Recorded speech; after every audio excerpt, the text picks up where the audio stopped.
America, and to the and to the republic republic for for which which it it stands, stands, one one nation, nation, under under God, God, indivisible, indivisible, with with liberty liberty and and justice justice for for all. all. Okay, and Chris, you're going to do roll call.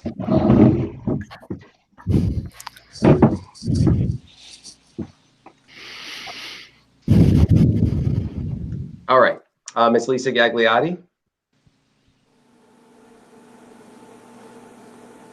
Hello? Hi, sorry, I went muted. I am here, sorry. Okay, I wasn't sure if maybe I was muted. Ms. Pamela Young. Here. Mr. Wade Abbott. Here. Ms. Deborah Escobar. Here. Mr. Chad McFarland. Here. Ms. Stacy McTurk. Here. And Mr. Patrick Ryan. Absent. Okay. Okay, thank you. And I'm going to pass it over to Mr. Shine. And I'm going to pass it right back to Mr. Roberti, who has a budget presentation. Board members should have received a copy earlier today in your email if you want to follow along. But he will also have the slide. It should be available for you to see. He will share his screen. We're going to give that a try. But if for some reason we're unable to, just follow through on your email. Mr. Roberti. Okay, so hopefully after my flag here, now we have the presentation. Yeah. So what we're going to talk about tonight is it's really kind of a budget review, but really to talk about specifically instruction and revenue. And we'll go into some details with those. Not as long as our last presentation, but lots of important information. So the first thing we want to do with each of these presentations is to talk a little bit about what's changed since our last meeting. Obviously, there's been a lot in the world that has changed with our last meeting. You know, as it relates to budget, we had a retirement incentive deadline pass. And the final number of retirements that we had were 13 teachers and 1 guidance counselor, and then 2 teaching assistants. And I'm going to talk in a little bit more detail about what the impact financially is of those retirements, both for the upcoming year and more so even for 2021-22. The other thing to touch on briefly, obviously since our last meeting, is the impact of the coronavirus and what it's done right now. Again, it's going to have, much like the retirements, we are looking at a much larger impact potentially, not for the 2021 budget, but for the 21-22 budget. But even for next year, things like our interest earnings that we would be projecting are going to be much lower now on the revenue side.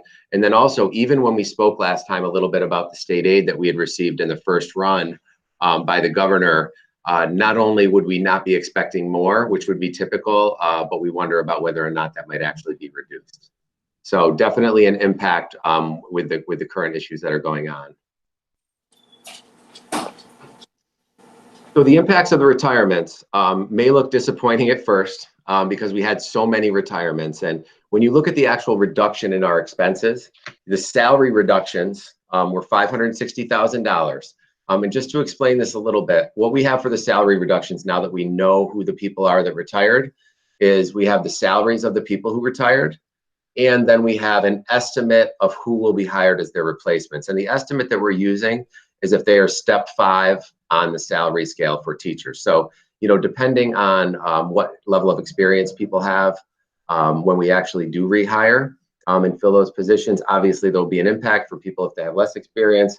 We're going to get a little bit more breakage. If they have more experience, we might get a little bit less breakage. Then the impact of that reduction in salary also you'll see in TRS, which that final rate of that 9.53%. You'll see that it reduces our TRS costs. It also reduces our Social Security costs. So all related to our salaries. So those are all reductions, that total of $660,000 that we would see in reductions. However, because of the fact that we are replacing these positions, and because of the fact we now have retirees that will be moving from active health insurance plans to retirement health insurance plans, you're also going to see that increase of $235,000 in health insurance costs. So what we have for that is we have actuals for what we believe that our current retirees will be taking in retirement for insurance. So we're taking the plans that they're currently on, moving them to retirement plans, which have a slightly higher percentage that the employee pays. However, the part that's an unknown with that would be our new hires. So let's go back and say we have 13 teachers, 1 guidance counselor, 2 TAs. all those new hires. So we have 16 people that are going to be new hires. We don't know what types of insurance plans they might take. So we use a blended rate, an estimate of a blended rate, which comes out to about $16,000 for the portion that would be the district. And because of that, the breakage is reduced, and we have about $235,000 more in expenses for health insurance. So that's an important concept. So if you think about it, if everybody takes insurance, we would now have 16 more people on our health insurance next year than we do this year, those retirees. And then the other piece is, which is more, that's an ongoing cost. The other thing that's a one-time cost would be the incentive payments. So the incentive that we had with the Teachers Association, which produced these retirements, there's about, and again, this is an estimate because it's based on, some of it's based on sick time, but about $400,000 that we would pay out next year in the incentives. Now, what's nice about that is we will see that breakage then in 2021-22. One of the things that you'll see, and we've talked about a little bit in the salary lines in previous presentations, and you'll even see tonight with general support, is that with the Support Staff Association and the retirements from last year, many went halfway through the year, and we are actually going to see some more of the breakage from the support staff retirements last year in the 2021 budget. Similarly, we're going to see a little bit of a delay of some of the breakage that we will see from the teacher retirements 1 year out, so in that 21-22. And when we talk about revenue, you'll see that that's actually really important, that we'll see some of that breakage in that year. Any questions about that portion? Because that's an important one. I know we've talked a lot about the retirements, and when you see this actual breakage only being $25,000, it's probably disappointing thinking that there would be much more. But again, that really falls a year out and is just related to some of the circumstances of the actual people who retired and their salaries. And we feel good about the number there as well, right? So the number was where we wanted it to be. I think we wanted at least 10. So I feel good about that. And I just think that we also knew that it was going to take time to regroup, whatever. So I feel good about it. So thank you. And what happened was some of the teachers that retired were a little bit lower actually on the step schedule. So, you know, when we initially looked at breakage, we were saying, hey, somebody at the very top of the schedule and then somebody getting rehired a little bit lower down. So when the retiree isn't quite at the top of the schedule, it's a little less breakage. So that's one of the factors as well. But absolutely, I think it's a positive for everybody involved, and we'll see those savings as we move forward, for sure. So again, if we talk about, you know, the impact of the current coronavirus and the pandemic that's going on, and especially in relation to what it's doing with the stock market, nobody has the answers to what the impact of this will be, but it's important to just kind of put that out there, that we know that there will be an impact moving forward. So, you know, as we know, obviously the state's financial situation is very dependent on what our state aid runs look like every year. We know that the tax levy calculation, one of the biggest factors is the consumer price index and the CPI. And then we also know that on the expense side of the budget, that our expenses related to the retirement systems are extremely tied to the stock market. So, you know, we have those rates already for 2021, but with what's going on in the stock market now, we could see a significant spike in TRS and ERS rates moving forward. So it's something to keep in mind. You know, unfortunately, it's hitting us on both sides of the budget. We could see significant decreases in revenue compared to prior years from both the state and our tax base. And we could also see a significant increase in expenses. So obviously not great factors. Every school district would be looking at very similar things. We are certainly not alone in that, but it's definitely something that we want to consider, as we always try to do, is to try to take that multi-year look and not just look at a single year. So this is a nicer slide, I'd say, than it was last year. You know, last year, this slide was completely taken up by reductions. This year, we're talking about some of the additions that are needed for either class sizes or programming. So in the current proposed budget that's part of instruction tonight, you will see these positions are part of the numbers that are in there for the budgeted amount. So we have one FTE at the elementary level, and we'll look at that slide in a second and look at class sizes. We have one FTE of a school psychologist. That is happening. One of our retirements was in special education. So that position not being rehired will allow a psychologist to be hired without any change in the budget, but we wanted to mention it because it's a bit of a shift.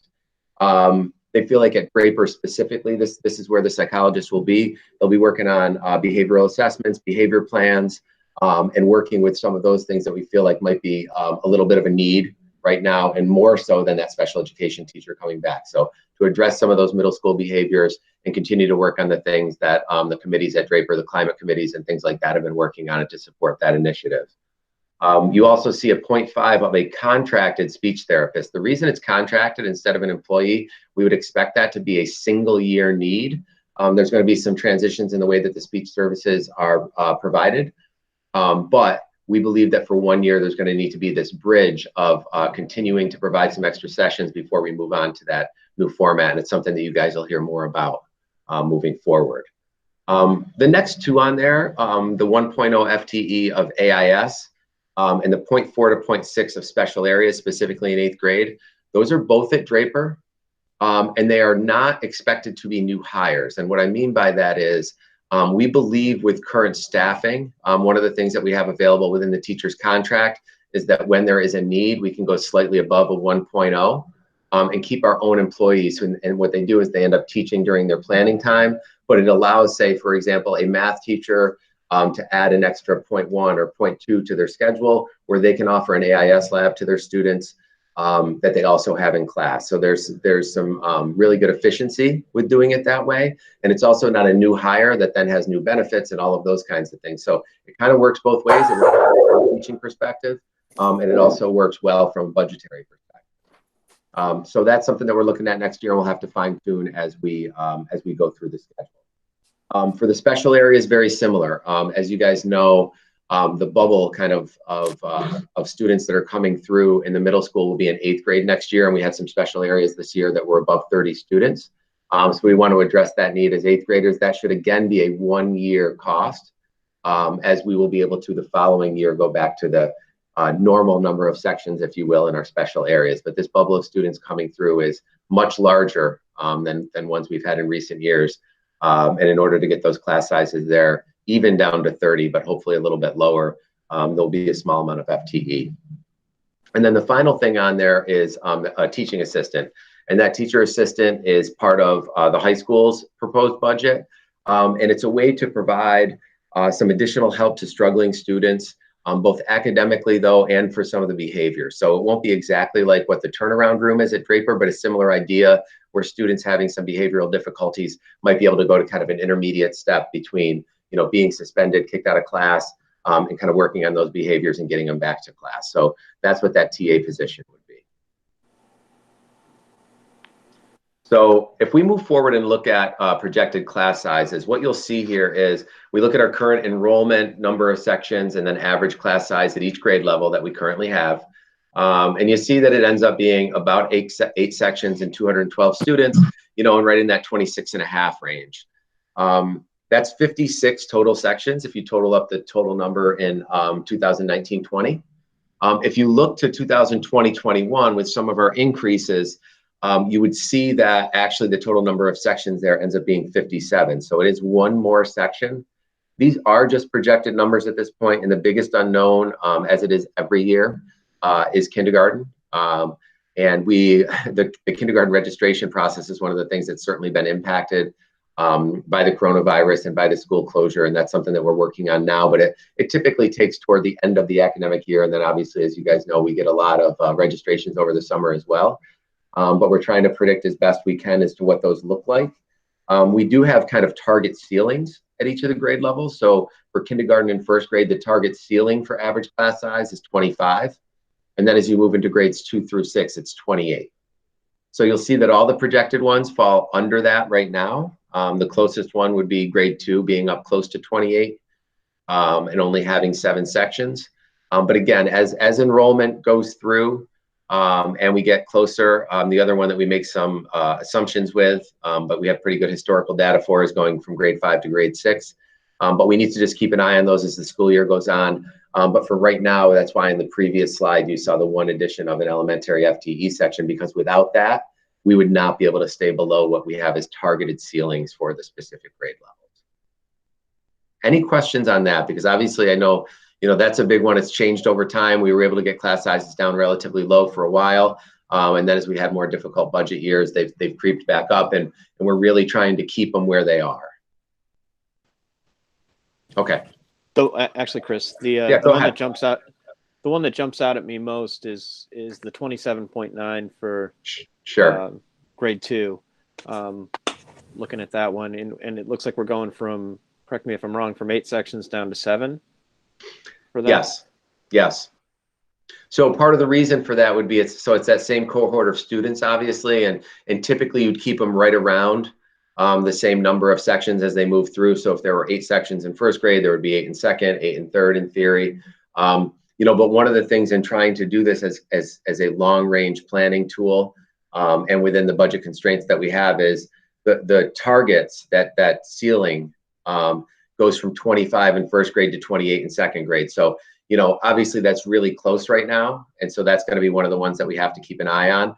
But so that is more about the target ceiling moving as you hit second grade than it is anything else, and just looking at that. But understanding why, of course, the target is within the current budget constraints. And obviously we would all like to see the sizes lower than that, but that's the reason for that reduction. And trying not to add 2 elementary positions back, and then perhaps be in a position in the future where we have to reduce those back down. Any other questions? I just think I think it's great that we're able to add, but I think with everything going on, like, this is just if everything kind of stabilizes. So not to be overzealous and saying we're going to be able to add, because we don't know what this coronavirus is going to do to us overall, even from getting money, since there is no money in the stock market. So I think it's just being realistic that everything bounces back by September, but can't really promise that, I would say, at this time.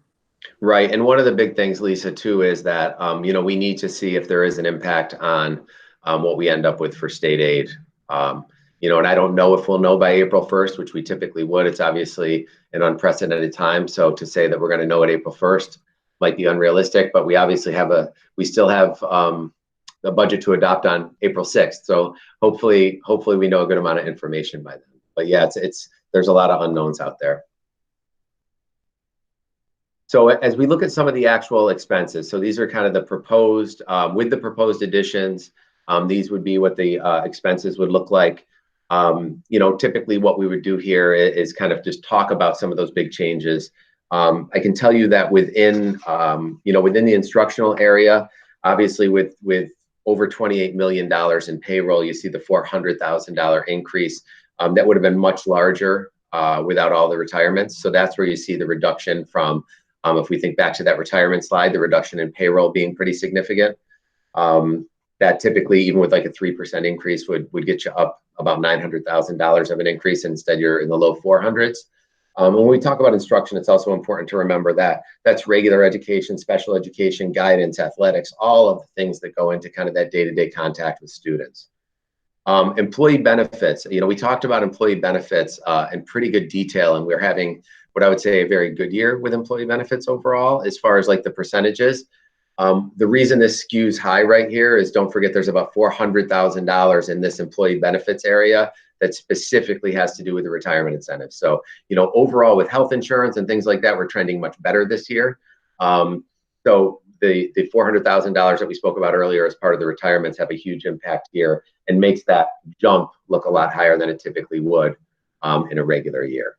That was Go ahead. just off of benefits, right? I mean, off of health insurance alone. Exactly. Right. Last year we had more of an increase than that in just health insurance. Correct. Yeah. Correct.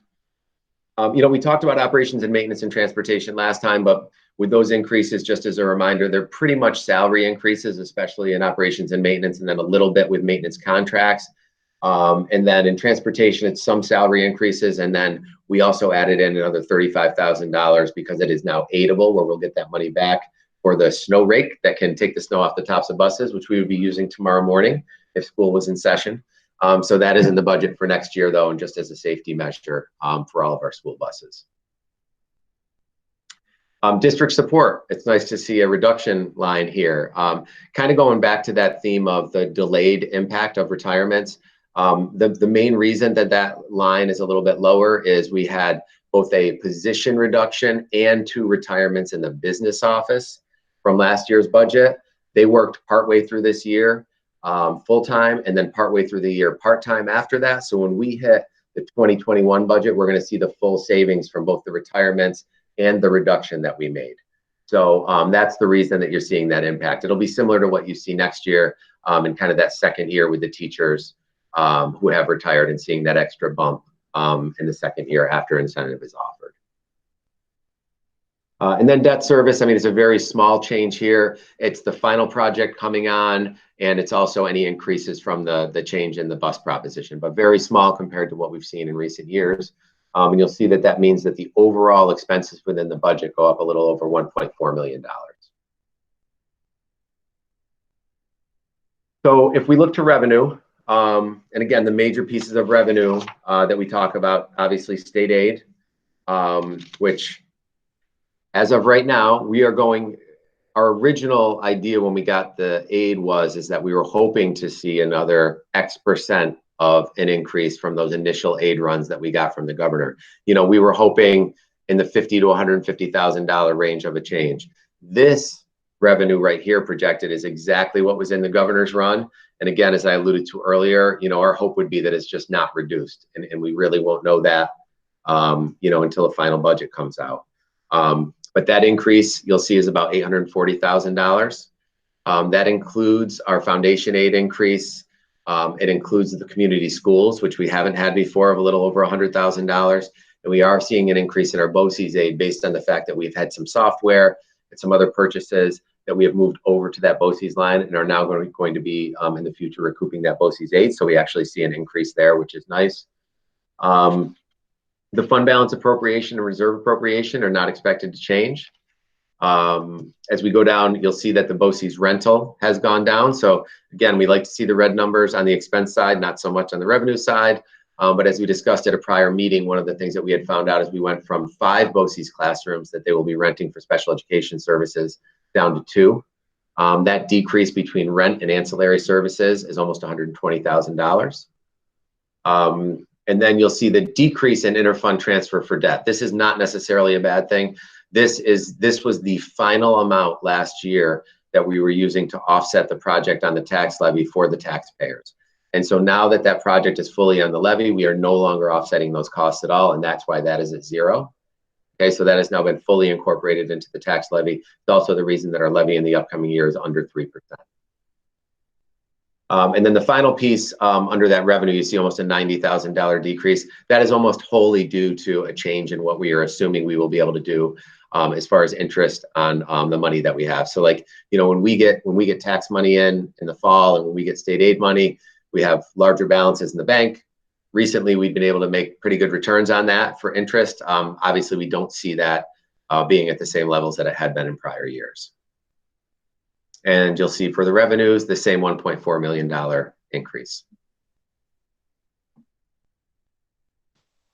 So we haven't seen any, we haven't had any additional insight recently on the state budget process. That seems like that's completely stalled out. Am I reading that wrong? I have not heard, and Shannon, I don't know if you have, I have not heard of them changing the deadline. In fact, I think when this started, they talked about still having it on April 1st and having numbers. I have not heard anything about that recently. I guess what I've heard is I'm sorry, go ahead, Shannon. I was just going to say there was an initial push supposedly by the governor to get it done on time. But I think that was made about a month ago before we realized this might be protracted. So other talk and speculation is, you know, the biggest fear is we have kind of a GEA situation where not only do you not get the money that the governor promised in his initial budget, but he might want to move backwards. So I do not have any hard data on that. I don't think anybody does, but if you've got insights, let's hear them. I don't think I do. I've been trying to. This is where I would love to have Patrick at our meeting.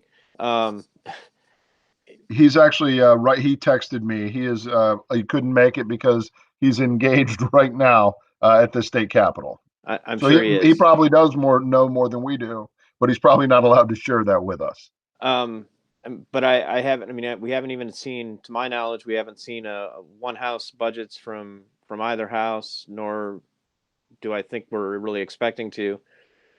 It sounded to me like the governor was not pushing for a budget extender or something along that line, which I know had been thrown out on the table. But I don't even know when the Senate and Assembly are back in session at this point in time. So I'm really antsy about that state aid number. You should be. It's of significant concern, and what I can tell you honestly is, Chris has built a budget. Again, we, the administrative team as a whole, have built the budget under Chris's direction and guidance. And the truth is, if something significant happens with state aid, we would probably face a year like we did 2 years ago, where we ended up using significantly more of our appropriated fund balance, meaning using our savings, and that's what we would do for 1 year. So we wouldn't, even if things would have to be just obscenely variant to change what I'm saying. So again, if it was $500,000 in the other direction or 750,000, we would weather the storm for the year and then regroup and make other plans. I certainly hope that's not the case, but as far as next year, we're going to be okay. It just, how will that look financially to our bottom line is really the question. And again, to that point, as we discussed, it's, when we look at the multi-year plan as a concern right now is when you look out those couple of years and going back to both the reductions that we would expect in revenue and the increase in expenses just based on the financial state of the state and of the stock market are certainly significant. And, those have now been delayed a bit. We're going to see that delayed reaction in both of those. So yeah, we'll have to see how much of an impact it has this year and then certainly moving forward. So we've talked about the bus proposition a couple of different times, but just to review one more time, because this is something that you guys will be voting on tonight. And by voting on it tonight, if it passes, it would put it on the ballot with the budget in May, which again, we'll see what that looks like when the time comes. But just as a reminder, 3 of our full-size 70-passenger buses, 2 of the smaller 8-passenger Suburbans. And when you look at all of the impacts with our transportation aid, which is a little over 73%, and going over 5 years, the fact that we have the 5-year bus bonds where we borrow against, always one coming off, one coming on, there's very little impact. It's approximately about $1,000 that would hit the 21-22 budget for this particular proposition. And as always, what we do is Randy and Dave in the bus garage, they take a multi-year look at the costs to keep these buses running and make a determination, based on that replacement cycle, and adjust a little bit every year as to what we need to do to kind of keep going. So this represents that, the full-size busage and the buses in the 8-passenger Suburbans. The older Suburbans that we're going to retire will become maintenance vehicles, fleet vehicles. So they'll be used as plows and different things like that. So we'll certainly put them to good use. But as far as the student transport vehicles, we'll be getting the 2 new Suburbans. Any questions about that? Okay. So next, as we move on here, we do have 2 Board of Education vacancies. And again, this is something that I know with the petitions right now that we don't want people going door to door. I don't think there's been clear guidance on exactly how that's going to work, but certainly petitions are still available to be picked up in the district office. And as of right now, they are due back on Monday, April 20th at 5 p.m. We do have 2 open seats, and they're both 3-year terms. So more to follow on that as we get more information. I should mention, for the public who might be watching, there is some discussion legislatively about potentially asking board members whose terms are expiring to stay on for a period of time, maybe even up to a year if they're willing. But as you said when you started the slide, we don't have that guidance yet. As soon as we do, we will share it not only at a board meeting, but on our website with some of the updates that we've been doing periodically, because this is something that people will want to know more about as soon as that information becomes available. Thank you. So upcoming steps, hopefully some of these in person and not using Google Meet. But April 6th is when we'd have a board meeting and adopt the budget. On May 11th, we would do the budget hearing and meet the candidates night. And then the vote is scheduled for May 19th, the annual vote and Board of Education elections. So That's what we have coming up. It's obviously been a bit of a crazy time here, but any questions about anything as part of the presentation? No, thanks, Chris. All right, thank you very much. Okay, under Board of Education, first I just want to thank publicly Shannon and Chris and Laurel and the entire school system of, keeping things running through this crazy, crazy time. I know it's been really hard and lots of moving targets, just from one, feeding our kids, getting the education and getting everything in line. And from what we heard earlier is that there seems to be some great talk of being able to do things online. But I really appreciate all of your hard work. I feel like I've done absolutely nothing to help in the matter. But if you do need anything, I'm here for you. But also just, I know all of the board feels the same way of it's just amazing the work that the team has done together, and we appreciate all of you. Thank you. Thank you, Lisa. You're welcome. Anyone else have anything for the board section? I'd just like to I'd like to second that thought. Really appreciate the leadership from Shannon, from all of our leaders, from our teachers. I know it's tough. It's great to see the interactions on social media, and then in addition to that, it's great to see the community come out and support things like the food collections that have occurred recently, and I'm hearing of another one coming your way soon, coming the district's way soon from some of our coaches. I'll let that be a little bit of a surprise down the road, but it does make me proud to be a member of this community, to see those interactions occurring even in the toughest times for people to get out. So thank you all.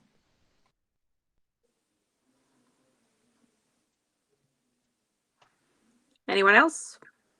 Okay, so we're set to go under new business, instructional, a request for the approval and arrangement of the Committee for Special Education Recommendations and Student Placements and Committee of Preschool Special Education. Do I have a motion? I'll move. A second? I second. Any discussion? All in favor? Aye. Aye. Motion carried. Request approval for the National Junior Honor Society Student Council field trip to Great Escape in Lake George, New York on Wednesday, June 24th, 2020. Do I have a motion? I'll move. A second? I'll second. Any discussion? I have a concern. What if COVID is still prevalent? Yeah, I Is it can wise answer to go that. to an amusement park? Yeah, if it's still prevalent, this won't happen. We try to get approvals for, significant trips as far in advance as possible. But I mean, at this point, I couldn't even tell you what graduation may look like, or, the production of Pippin that was supposed to be this weekend. I'd love to reschedule that this year. I know our kids are eager. So the real answer to your question is it's somewhat of a formality approving it tonight. As the truth is, if things go really well, that and a lot of other great things are going to happen.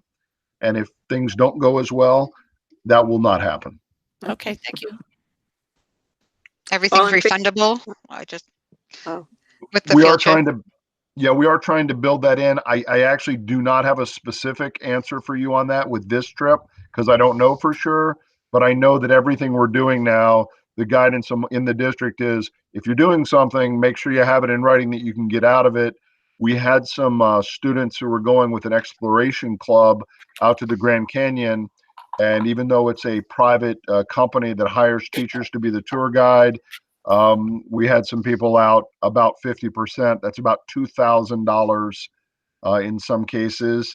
And I did go to bat legally on that for them, even though we can't use the district attorneys. I did put in a statement basically saying that if they canceled the trip on us or our people, that's unacceptable, that they need to offer not only a voucher or a reschedule, but they have to have the option of a full refund. So I tried to set the basis for a legal challenge. But again, that's an example that's very current. That was this week. or excuse me, last week, but we are trying anything we engage in to make sure we have it in writing that if it's a state of emergency or canceled, that we can back out of it with full refunds. Great, thank you. Great question. All in favor? Aye. Aye. Aye. Okay, motion carried. I had to think of where it was. Okay, under business and personnel, request for approval of resolution of authorized expenditures for school buses. Do I have a motion? I'll move. Second? I'll second. Any discussion? Just briefly, I think we should ask some tough questions here to make Mr. Roberti sweat a little bit, but no other discussion. Go for it. No other discussion. All in favor? Aye. Aye. Aye. Motion carried. Request for the approval of health and welfare contract with Scotia Glenville Central Schools amended from February 24th, 2020. Do I have a motion? I'll move. I'll move. Second? I'll I'll second. second. Any discussion? All in favor? Aye. Aye. Aye. Motion carried. Request approval for a contract of Crossroads Center for Children for the provisions of special education services from January 6th till June 25th, 2020. Do I have a motion? I move. Second? I'll second. Any discussion? I guess my question would be, I would assume these services are still needed even though we're not in school. Correct. Okay. All in favor? Aye. Aye. Motion carried.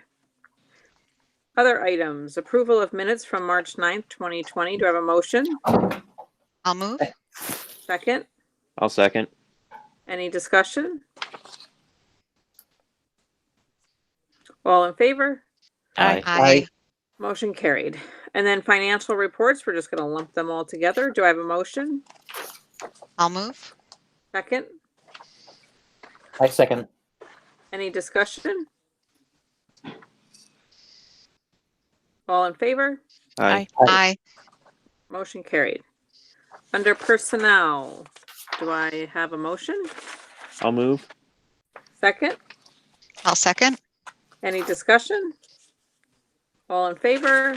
Aye. Aye. Motion carried. Proposed executive session, we will not have one this evening.